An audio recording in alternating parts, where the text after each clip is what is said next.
మీ మీ అందరి ప్రార్థనలో మా అమ్మను జ్ఞాపకం చేసుకోండి అని ఒక మాట మీతో మనస్ఫూర్తిగా అడుగుతున్నాను. దయచేసి మా అమ్మకు ఆరోగ్యం బాగలేదు. ఆమె చాలా వీక్ అయ్యారు.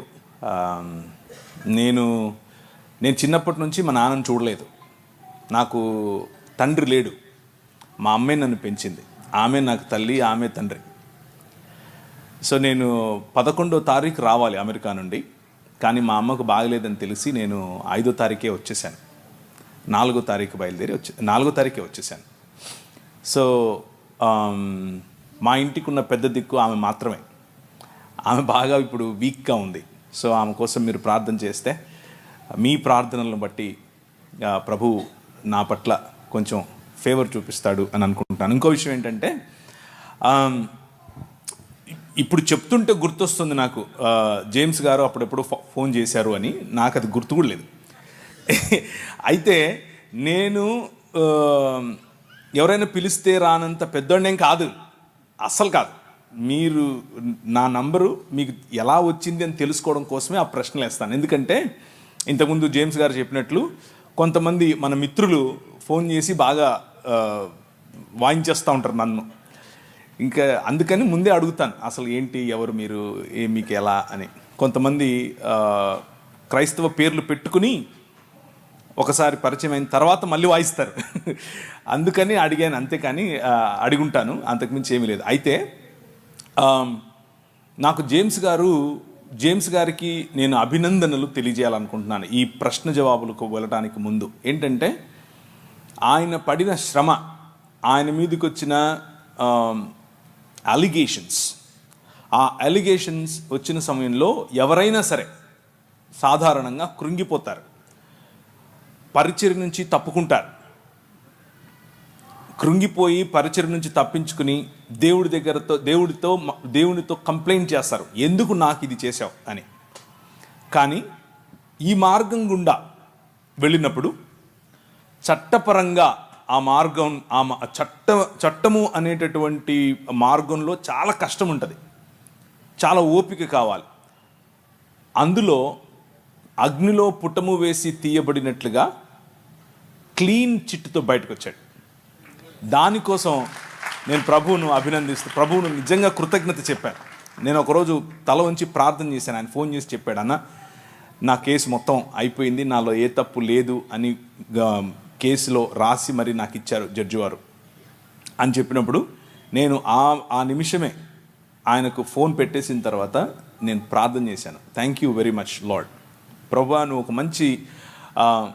ఒక మంచి సాక్ష్యంతో మా సోదరుడిని కట్టు, ఒక మంచి సాక్ష్యంతో ఇంకా బలమైన పరిచర్య కోసం ముందుకు తీసుకెళ్ళు అన్నట్లు ప్రార్థన చేశాను. నాకు జేమ్స్ గారంటే చాలా అభిమానం. ఆయన పిలిచాడు అన్న ఒకే ఒక కారణం చేతనే మొన్న రాజమండ్రికి కూడా నేను వచ్చాను. యాక్చువల్గా నేను ఈ మీటింగ్కి రావటానికి కర్నూలులో ఉన్న చలం అండ్ సుజాత వాళ్ళు నాకు చెప్పారు, ఆ మాట నిజమే. కానీ దానికంటే ఎక్కువగా నేను ఇష్టపడి వచ్చాను. ఒకరు చెప్పినందుకు ఏదో కాదు, నేనే ఇష్టపడి వచ్చాను. నాకు ఇష్టం. ఏంటి ఆ ఇష్టం అని అంటే, జేమ్స్ గారు చేసే పరిచర్యలు అంటే ఇష్టం. జేమ్స్ గారు ఉన్నట్లు మాట్లాడతారు కాబట్టి ఇష్టం. జేమ్స్ గారితో కలిసి నడవాలి అన్న ఆలోచన ఉంది.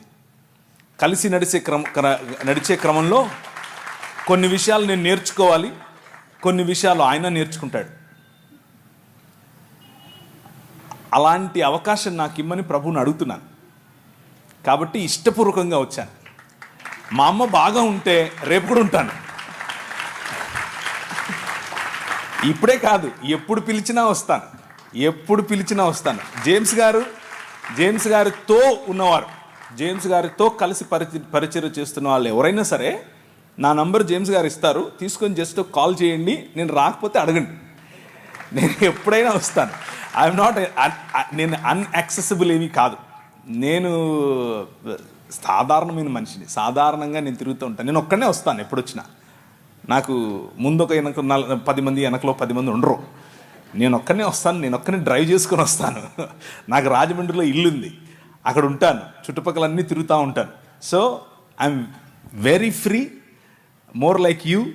మీతో కలిసి కూర్చోవటం, మీతో కలిసి భోంచేయటం, మీతో కలిసి మాట్లాడటం నాకు ఇష్టం. సో మీకు ఏదైనా ప్రశ్నలు ఉంటే, ఇప్పుడు ప్రశ్న జవాబులు అన్నారు కాబట్టి మీరు ఇది అడగచ్చో లేదో, ఇలా మాట్లాడచ్చో లేదో అన్న ఆలోచన లేకుండా మనసులో ఉన్నది ఉన్నట్లు అడిగేసేయండి.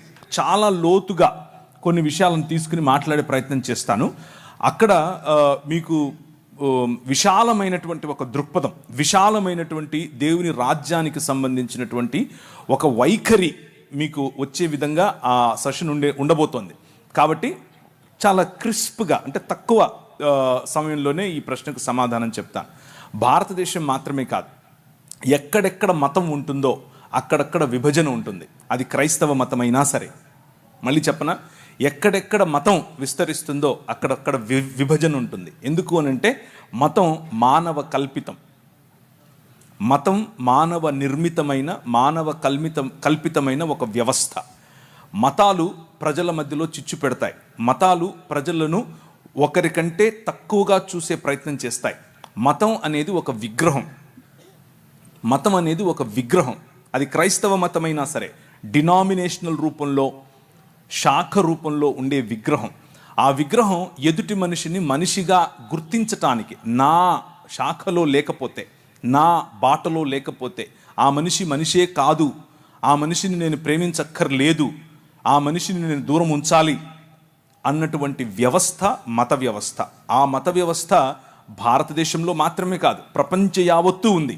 కానీ మీరు అడిగిన ప్రశ్న పర్టికులర్గా భారతదేశం కోసం కాబట్టి, భారతదేశంలో ఉన్నటువంటి ధర్మము 4 పాదముల మీద నడవాలి అని ఏదైతే చెప్పారో, ఆ 4 పాదములు ఏవో కావు.